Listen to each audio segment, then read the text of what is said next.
Le cri n'était pas censé exister. Le vaisseau était censé être vide. Silencieux. Mort. Et pourtant, au cœur du métal usé, quelque chose pleurait. Un son fragile, étouffé, presque effacé par les vibrations du moteur au repos. Un son qui n'avait rien à faire là. Un son qui n'apparaît que lorsqu'une vie est en danger. Un cri d'enfant. Bienvenue à tous ceux qui nous regardent depuis les confins de l'espace numérique. Vous écoutez une histoire de science-fiction humaine, pleine de suspense et de choix difficiles. Si vous aimez les récits profonds où l'humanité se révèle dans l'obscurité, abonnez-vous maintenant et plongez avec moi dans cette histoire. Le quai de Ravensdock ne dormait jamais vraiment. Il grinçait, respirait, toussait comme un vieil organisme trop longtemps exploité. Les lampes suspendues clignotaient sans rythme précis, projetant des ombres tremblantes sur le sol métallique. L'air était lourd, chargé d'odeurs de liquide de refroidissement, de poussière brûlée et de nourriture grasse provenant des étals abandonnés. Iden-Marie marchait d'un pas régulier, un sac usé jeté sur l'épaule. Il connaissait cet endroit. Trop bien. Pendant des années, il avait observé ces quais depuis des écrans, analysant des chiffres, calculant des routes commerciales, optimisant des coûts pour des capitaines qu'il ne rencontrerait jamais.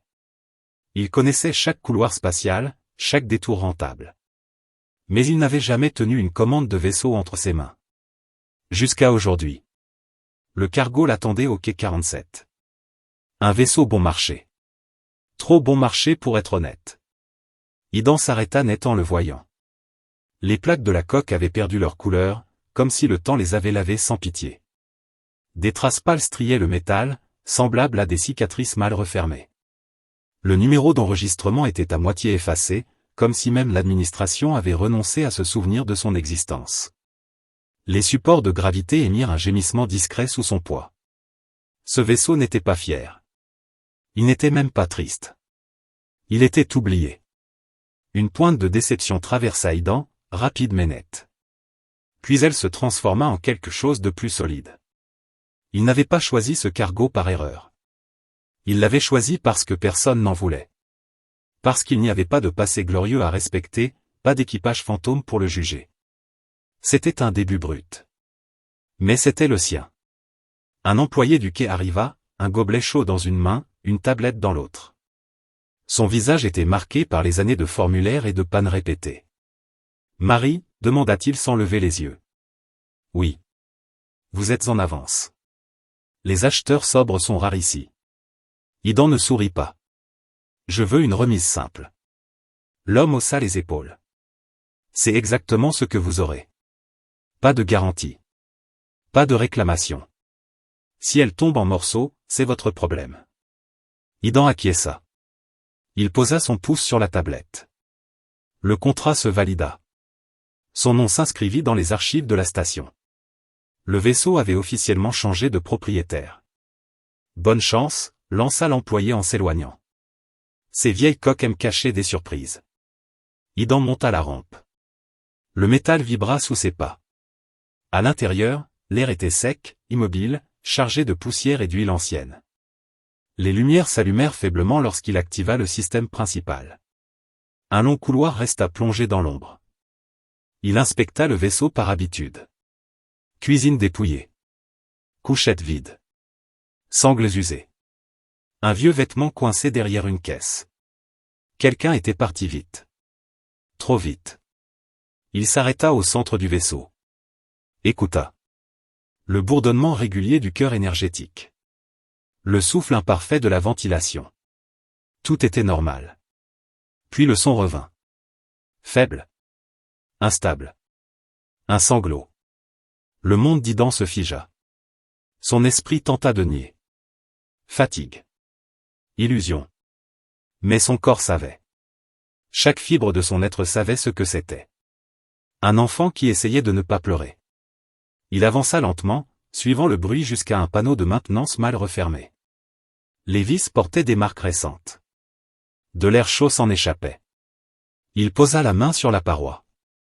Le cri s'arrêta immédiatement. Le silence qui suivit était pire. Iden pensa aux procédures. Appeler la sécurité. Signaler une intrusion. Il connaissait les délais.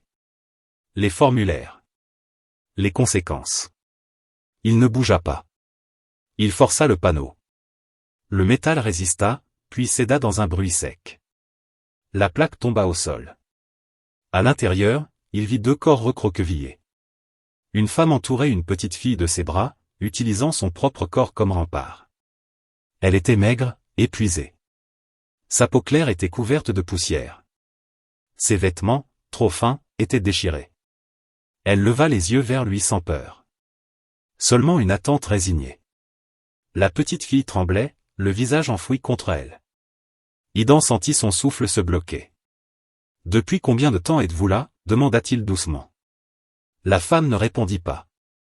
Il s'agenouilla, lentement, pour ne pas paraître menaçant. « Vous ne serez pas emmené de force tant que je suis ici. » La femme serra la mâchoire. « Nous partirons avant le décollage. » La voix de l'enfant vibra faiblement. Idan se redressa.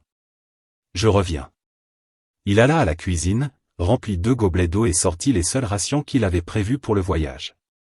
En revenant, il posa tout à distance, sans tendre la main. La petite fille regarda l'eau comme si elle n'y croyait pas. La femme hocha légèrement la tête. Alors l'enfant but, vite, trop vite. La femme observa chaque geste d'Idan. « Je m'appelle Idan, dit-il. Ce vaisseau est à moi maintenant. Les contrôles vont venir. » Le corps de la femme se tendit. « Ils ne poseront pas de questions, ajouta-t-il calmement. Je dirais qu'il y a des nuisibles dans les conduits. » Elle le fixa longtemps. « Pourquoi » demanda-t-elle enfin. Idan chercha une réponse simple. « Vrai. Parce que vous êtes enfermé dans un mur. Et parce qu'il y a un enfant. » Un silence lourd s'installa. « Je m'appelle Ayara, dit-elle finalement. Ma fille s'appelle Reni. » Reni leva les yeux, timidement. Idan hocha la tête. « Vous ne pouvez pas rester ici pendant le départ. Venez. » Lentement. Ayara hésita. Puis, avec une prudence extrême, elle se déplia, aida sa fille à sortir de la cavité. Elles étaient libres du mur. Mais pas encore du danger. Et Idan le savait. Ce qu'il venait de faire venait de changer sa vie. Et ce n'était que le début. Idan referma doucement le panneau de maintenance derrière eux, sans le verrouiller. Le métal vibra faiblement, comme si le vaisseau lui-même retenait son souffle.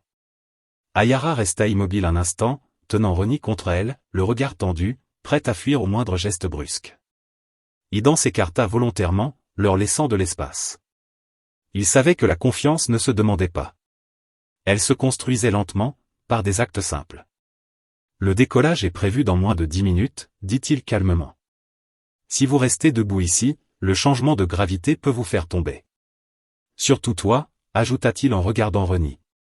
La petite fille hocha la tête sans parler. Ses yeux exploraient le couloir, comme si chaque ombre pouvait se transformer en danger. Ils avancèrent ensemble vers le cockpit. Le vaisseau semblait différent maintenant. Moins vide. Moins froid. Les parois, autrefois silencieuses, semblaient écouter. Ayara marchait avec précaution. Chaque pas était mesuré. Elle observait tout. Les portes. Les plafonds.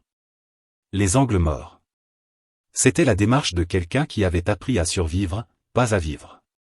Reni gardait une main sur le mur, comme pour s'assurer que le vaisseau était réel. Ses pieds nus faisaient à peine de bruit sur le sol. Dans le cockpit, les écrans s'illuminèrent lorsqu'Idan activa les systèmes. Les voyants anciens répondaient lentement, mais fidèlement. Le cœur énergétique émit un ronronnement plus profond. « Il n'y a qu'un siège principal, dit-il. On va s'installer ensemble pour le départ. » Ayara se figea une seconde. Puis elle regarda Reni, inspira profondément, et s'assit. Reni grimpa sur ses genoux. Idan ajusta le harnais avec soin, sans presser, sans toucher plus que nécessaire. Lorsque le vaisseau se détacha du quai, une vibration parcourut la coque. Reni sursauta, puis se pencha vers la vitre. Les lumières du quai s'éloignaient lentement. Les structures métalliques rétrécissaient.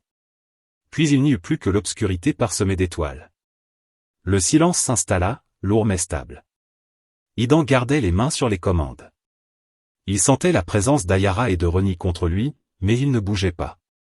Il voulait qu'elle comprenne, sans parole, qu'il n'attendait rien. Lorsque la trajectoire fut sécurisée, il desserra le harnais. Ayara se dégagea aussitôt, aidant Reni à s'installer sur le siège secondaire. La petite fille replia ses jambes contre elle, comme si elle voulait prendre le moins de place possible. « C'est fini » demanda-t-elle d'une voix basse. « Pour l'instant, oui » répondit Idan. « Le plus dur est passé. » Ayara resta debout un moment, puis s'assit sur le rebord du cockpit. Elle observa les écrans, le vide devant eux, puis Idan.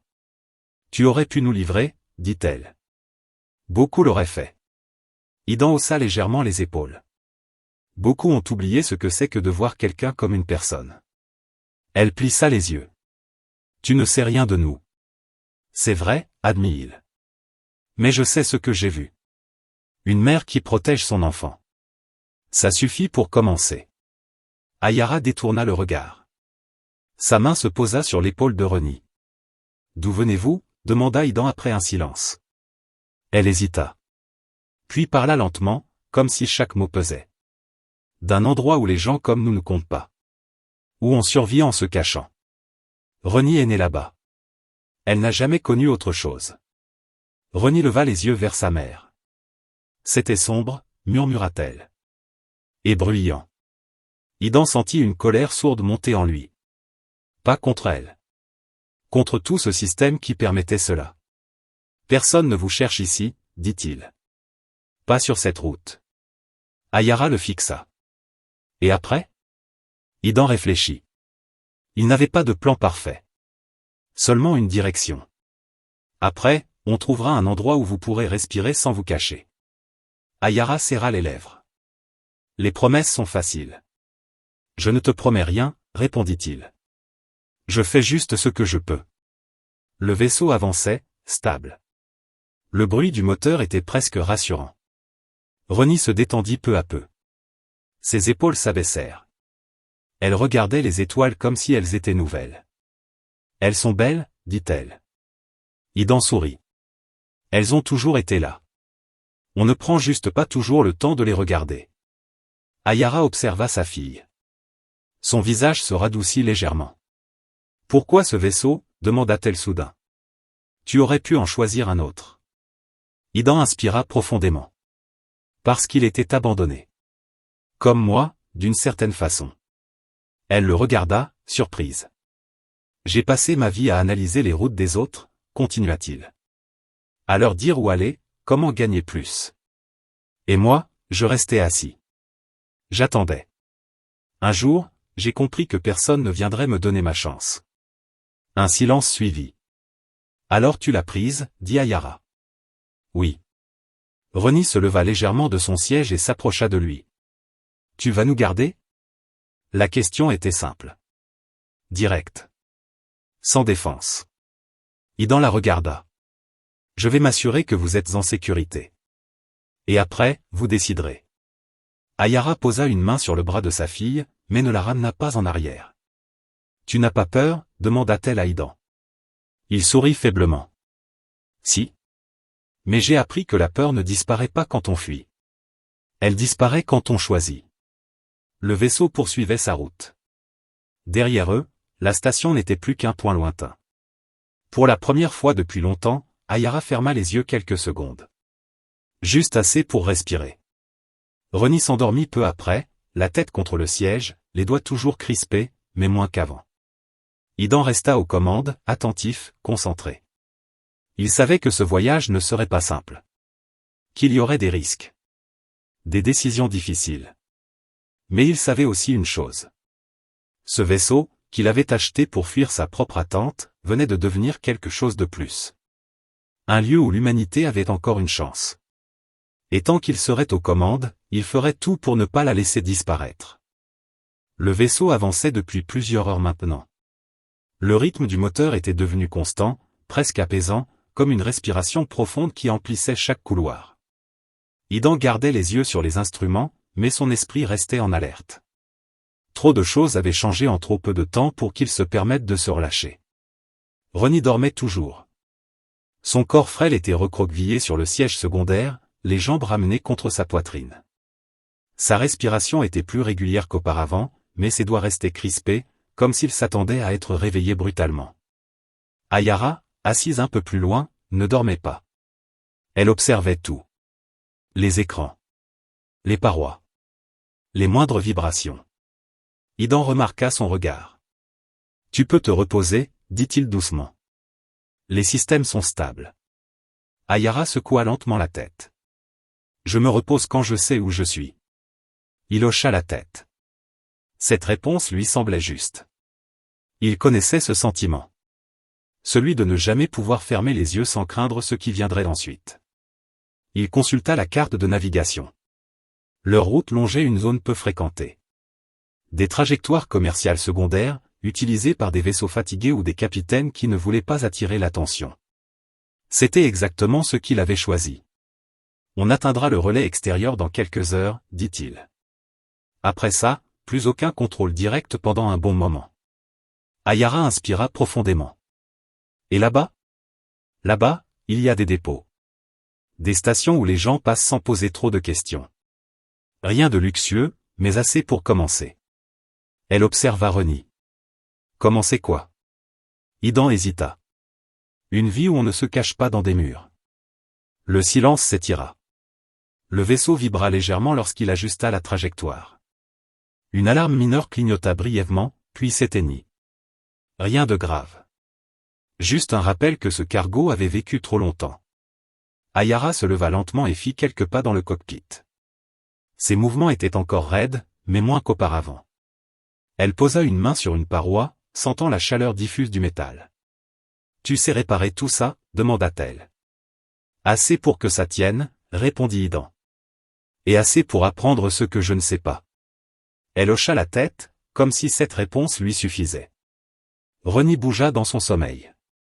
Elle gémit faiblement, puis ouvrit les yeux. Pendant une seconde, la panique traversa son visage. Puis elle reconnut le cockpit, les étoiles, sa mère. « Maman » murmura-t-elle. Ayara s'approcha aussitôt. « Je suis là. » Reni se redressa lentement. « On est encore en train de voler ?» « Oui » répondit Idan. « Et tout va bien. » La petite fille le regarda longuement. « Tu conduis tout seul ?» Il sourit.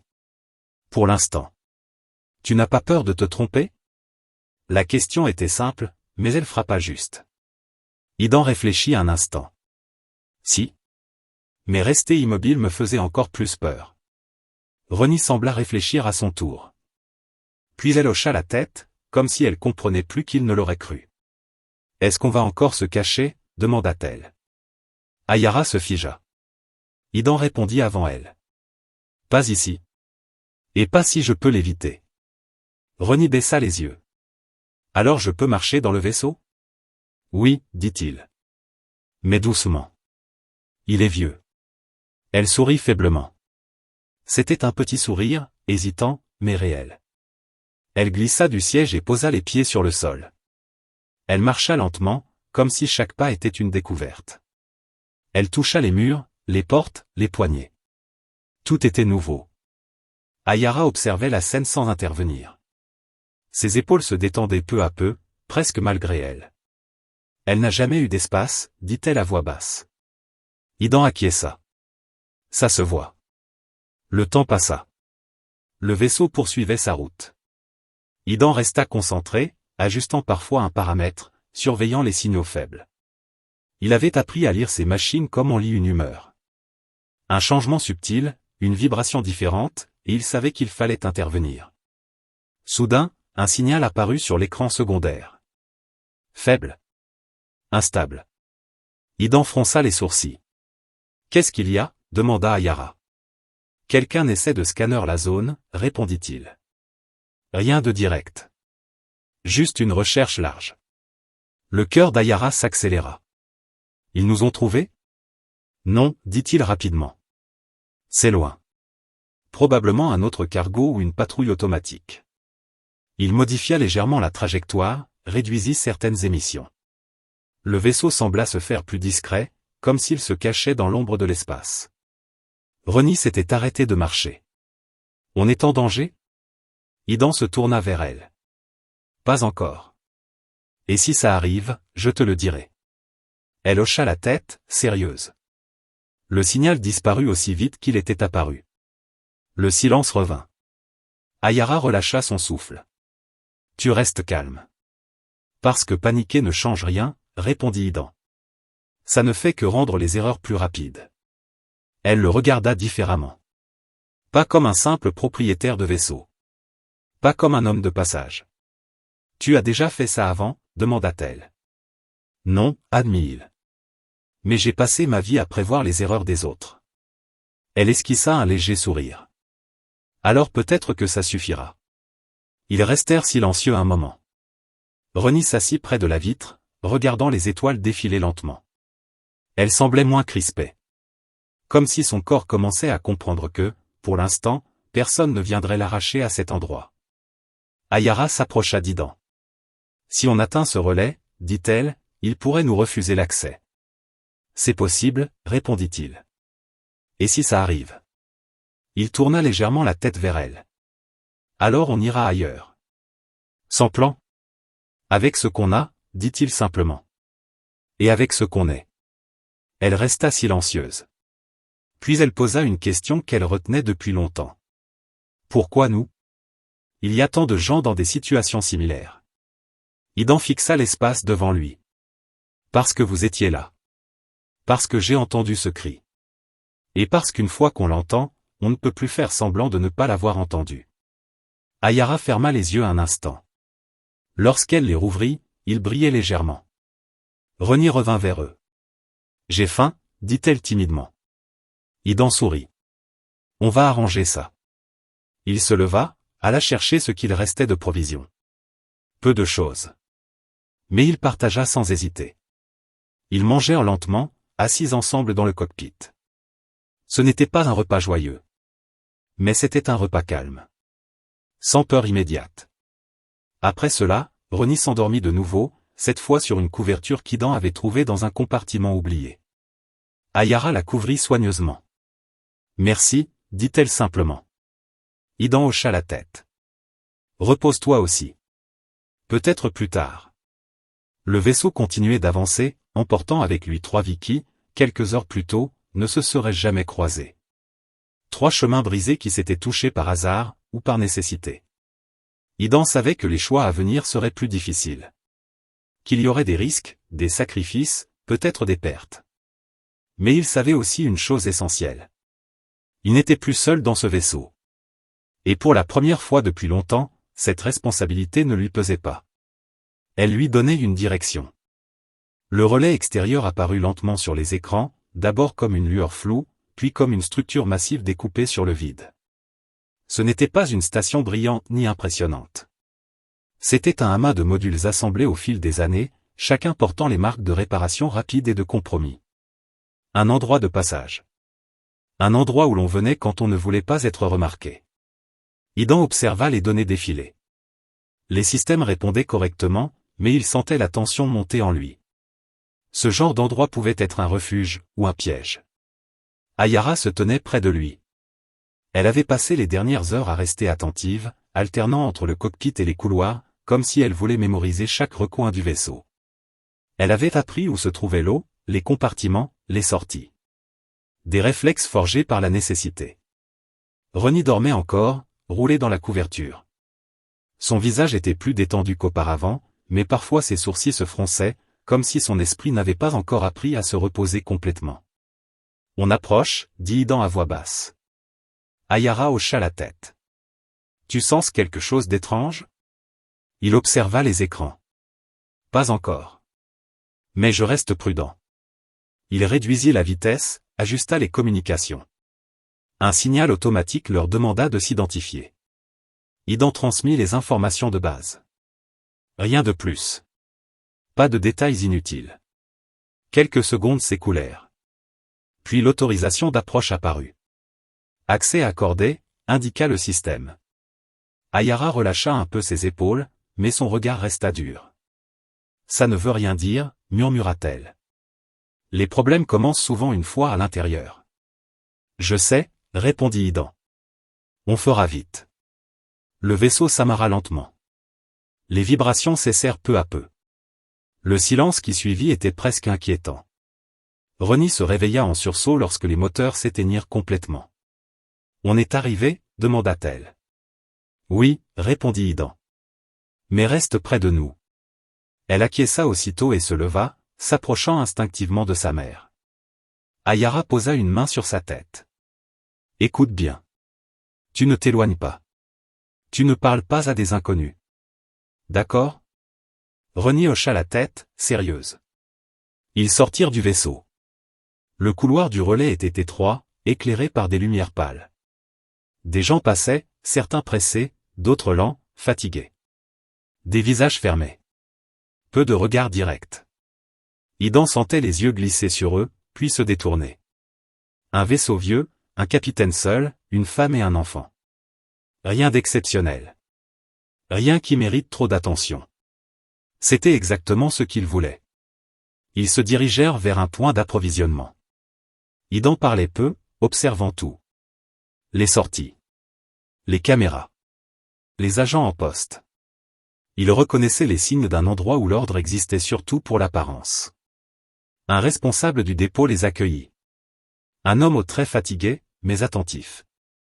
Besoin de quoi? Demanda-t-il. Eau, nourriture, pièces simples, répondit Idan. Et des informations. L'homme leva un sourcil. Les informations coûtent parfois plus cher. Idan posa calmement quelques crédits sur le comptoir. Je n'ai pas besoin de secrets. Juste de savoir où ne pas aller. L'homme observa les crédits, puis Idan, puis Ayara et Reni. Il soupira. Évitez les couloirs internes pendant quelques cycles. Il y a des contrôles imprévus. Et ne traînez pas trop. Merci, répondit Idan. Ils repartirent avec des provisions modestes. Ayara gardait Reni près d'elle, une main toujours prête à la retenir. On repart vite, dit-elle une fois hors de portée. Oui, répondit Idan. Trop calme ici. Ils retournèrent au vaisseau. Mais avant qu'ils n'atteignent la rampe, deux silhouettes se détachèrent du mur voisin. Le cœur d'Idan se serra. Reste derrière moi, murmura-t-il à Ayara. Les deux hommes s'approchèrent. Leur démarche était trop assurée pour être anodine. Beau vaisseau, lança l'un d'eux avec un sourire qui n'atteignait pas ses yeux. Il fait le travail, répondit Idan sans agressivité. On a vu que tu voyageais léger, continua l'autre. Peut-être qu'on pourrait s'arranger. Ayara serra Reni contre elle. La petite fille ne disait rien, mais son corps tremblait. Idan sentit la colère monter, froide, contrôlée. Il n'y a rien à prendre ici, dit-il calmement. Juste un vieux cargo et des gens qui veulent repartir. L'homme ricana. On peut toujours vérifier. Idan avança d'un pas.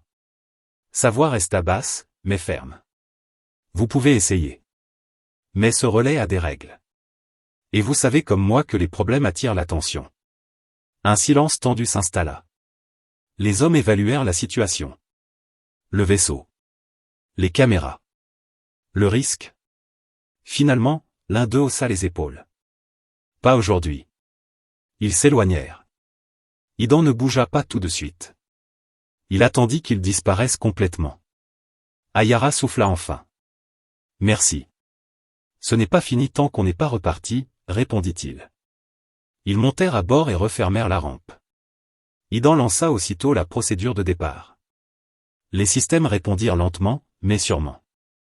Reni s'accrocha à la manche de sa mère. J'ai eu peur. Ayara s'agenouilla devant elle. Moi aussi. Mais on est ensemble. C'est ça qui compte. Le vaisseau se détacha du relais. Les lumières du couloir disparurent. De nouveau, l'espace les enveloppa. Cette fois, le silence semblait plus profond. Plus lourd. Idan resta concentré. Il savait que cet incident n'était pas un hasard. Des gens comme ces hommes existaient partout. Et ils reviendraient, sous une forme ou une autre. Ayara s'approcha de lui. Ils nous ont repérés. Peut-être, répondit-il. Ou peut-être qu'ils testaient juste leur chance. Et si ça recommence? Idan serra les mâchoires. Alors je ferai ce que j'ai à faire. Elle le regarda longuement. Tu te rends compte de ce que tu fais? Tu prends des risques pour nous. Il la regarda à son tour. Je prends des risques parce que je le choisis. Reni, assise près de la vitre, observait les étoiles. Est-ce qu'on ait des problèmes? Demanda-t-elle soudain. La question frappa fort. Ayara ouvrit la bouche, mais Idan parla avant elle. Non, dit-il. Vous n'êtes pas des problèmes. Vous êtes des personnes. Reni sembla réfléchir. Puis elle hocha la tête. Le vaisseau poursuivit sa route. Mais Idan savait que les choses changeaient. Les rencontres. Les menaces. Les choix. Il comprenait maintenant que ce voyage n'était plus seulement le sien. Chaque décision affecterait 2 vies supplémentaires. Et pour la première fois, cette idée ne lui donnait pas envie de fuir. Elle lui donnait envie de protéger. Ayara s'assit près de lui, plus proche qu'avant. Pas par faiblesse. Par confiance naissante. Où allons-nous maintenant, demanda-t-elle. Idan regarda la carte. Plus loin. Là où les routes se croisent moins. Là où on peut disparaître un moment. Elle hocha la tête. Alors allons-y. Le vaisseau accéléra doucement. Derrière eux, le relais se réduisit à un point insignifiant. Devant eux, l'inconnu s'étendait. Et au milieu de cet inconnu, 3 êtres humains continuaient d'avancer, portés non par la certitude, mais par une décision simple. Ne plus abandonner. Le vaisseau glissait maintenant loin des routes connues. Les écrans indiquaient une zone rarement fréquentée, là où les trajectoires devenaient imprécises et où peu de capitaines prenaient le risque de s'aventurer. Idan avait choisi cet itinéraire volontairement. Ce n'était pas le plus rapide. Ce n'était pas le plus rentable. Mais c'était celui qui offrait le plus de silence. Le moteur ronronnait avec constance, comme s'il avait accepté sa nouvelle fonction. Le vieux cargo n'était plus un objet abandonné. Il avait un rôle. Il transportait des vies. Reni était éveillée. Elle ne dormait presque plus d'un sommeil profond, mais elle ne tremblait plus non plus. Elle s'était assise près de la vitre principale, les genoux repliés, observant les étoiles comme si elles formaient un langage qu'elle essayait de comprendre. « Elle bouge toujours comme ça ?» demanda-t-elle. « Oui » répondit Idan. « On a juste l'impression qu'elles nous suivent. »« Alors elles ne sont pas en colère ?» Idan sourit doucement.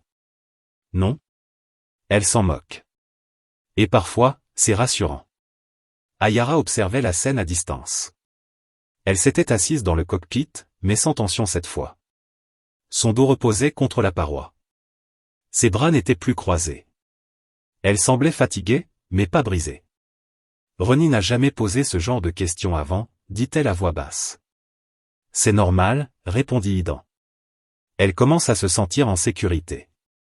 Ayara resta silencieuse. Elle regarda sa fille longuement, comme si elle redécouvrait son visage. Les heures passèrent. Le vaisseau franchit une zone instable, où les instruments grésillaient légèrement.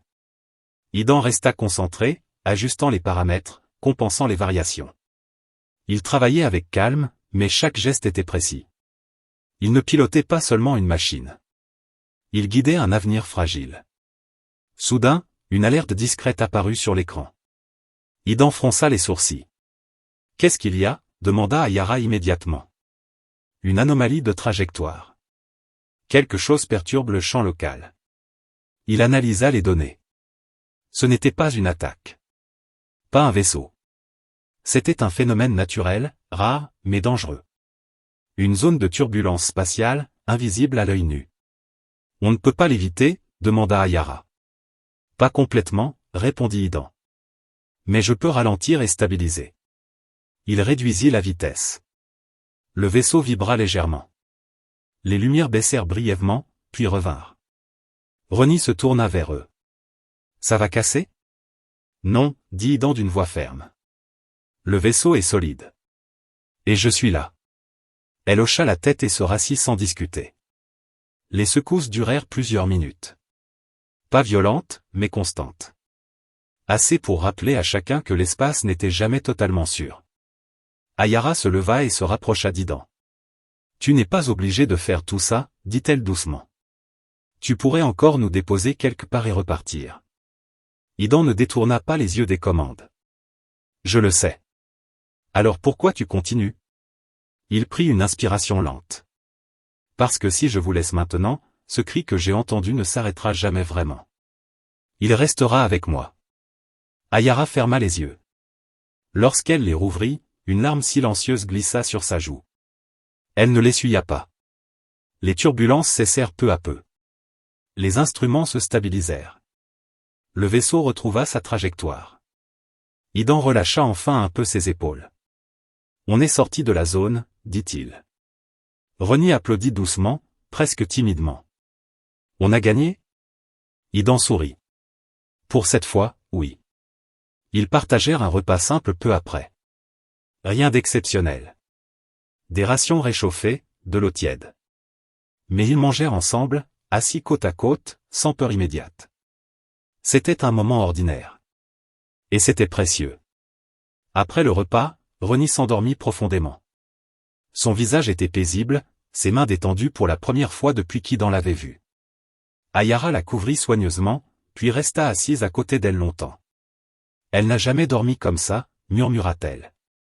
Elle sent que personne ne va venir la prendre cette nuit, répondit Idan. Ayara se tourna vers lui. Et après, demanda-t-elle. Après ce voyage. Idan regarda la carte une dernière fois. Il pointa une zone éloignée, presque vide. Il y a un monde là-bas. Peu peuplé. Des gens qui ont besoin de bras, pas de papier parfait. Ce n'est pas facile. Mais c'est possible. Ayara observa l'écran. Ils accepteront Reni? Ils accepteront une enfant qui veut vivre, dit Idan.